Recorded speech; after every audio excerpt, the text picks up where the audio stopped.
বিতর্ক দুই দলকে আরও তাতিয়ে দিবে। ঢাকা ছেড়ে চট্টগ্রামে চলে এসেছে দুই দল।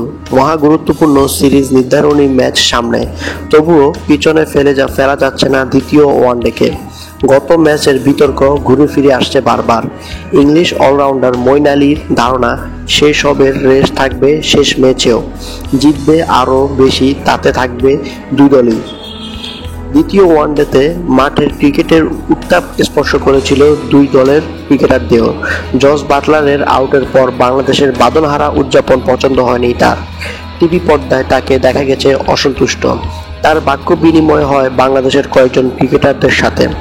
ম্যাচ শেষেও ছড়িয়ে পড়ে এটির রেশ। কর্মবর্ধনের সময় জনি বেয়ারস্টোর সঙ্গে ধাক্কা তামিম ইকবালের। পেছনে থাকা বেন স্টোকস হুট করে এগিয়ে ধাক্কা মারেন তামিমকে।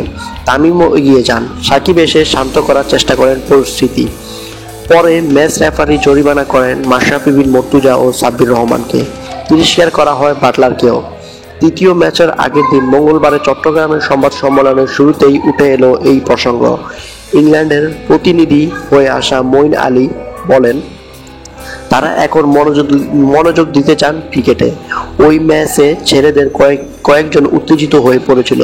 প্রতিদ্বন্দ্বিতাপূর্ণ একটি ম্যাচ এইরকম হতেই পারে। আমাদের দলে কয়েকজন আছে যারা এরকম পরিস্থিতিতে একটু বেশি উত্তেজিত হয়ে পড়ে। বাংলাদেশ দলেও এরকম কয়েকজন আছে। ব্যাপারটি ছিল ওই রকমই।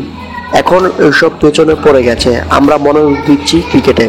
তবে বিতর্ক যেন সব সময় পেছনে ফেলা যায় না, সেটা উঠে এলো মঈন আলীর কথাতেই।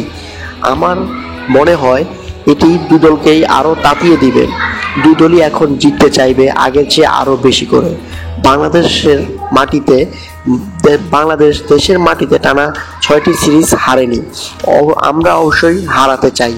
আমি জানি আমাদের কয়েকজন ক্রিকেটার বিশেষ করে আমাদের অধিনায়ক মরিয়া হয়ে চাইবে ম্যাচটি জিততে।